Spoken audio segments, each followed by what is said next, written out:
Particularly, it has more impact because we've only been there just recently. Actually, I feel like it happens to the poorest countries, always these disasters, it seems. Like, not again.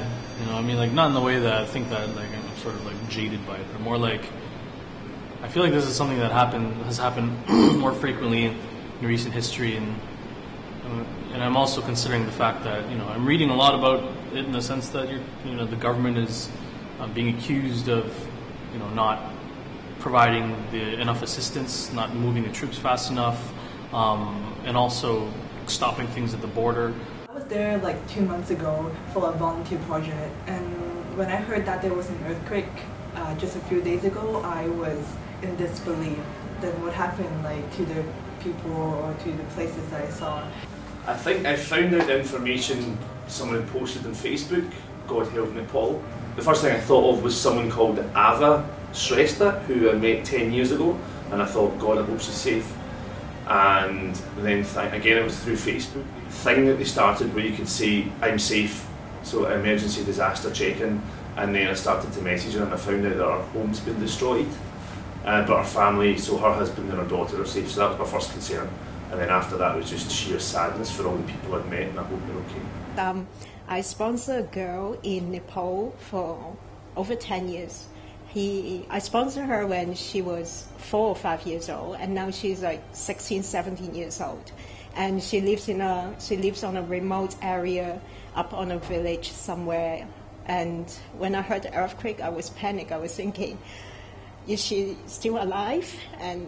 But I'm glad.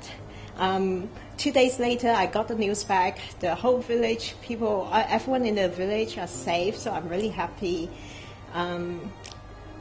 I really care about her because we never meet each other, but we always have emails contact, and she's just like one of us, one of you, that dreams about being a teacher, being a doctor, being a nurse. I actually went to Nepal 5 years ago.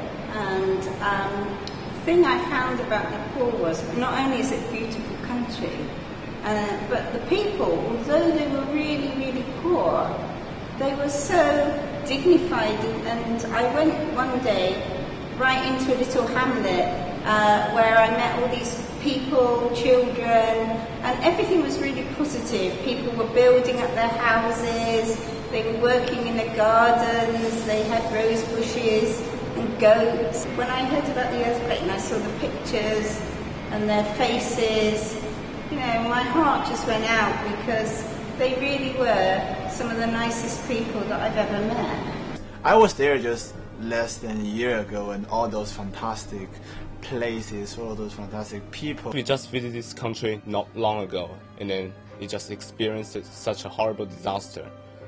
The earthquake of 8.1 scale is horrible, like the one happened in Sichuan before.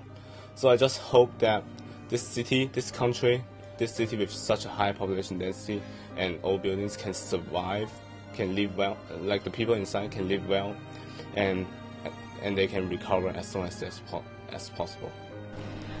One of the first pictures I saw of the Nepal earthquake was of Durbar Square.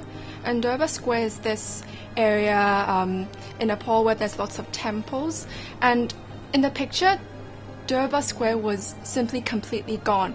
And I remember a year ago I was walking around there, just being exposed to the Nepalese culture, and suddenly it was just gone. So it was so shocking to me. And so to me, I think the Nepalese earthquake wasn't just a loss of lives, it was also a loss of culture and heritage. And imagine that suddenly overnight that was taken away from you, because culture, those buildings, they don't just serve an aesthetic purpose. I found this on the weekend, and this is an article from the 3rd of May, and it says here, few would compare the loss of Nepal's historic treasures to the massive human misery wrought by the magnitude 7.8 quake, which has claimed more than 7,000 lives, damaged more than 1 million homes and displaced nearly 3 million people.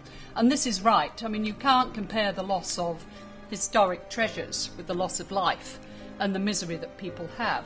But nevertheless, when I travelled to Nepal, it was to see a lot of the architecture and the monuments.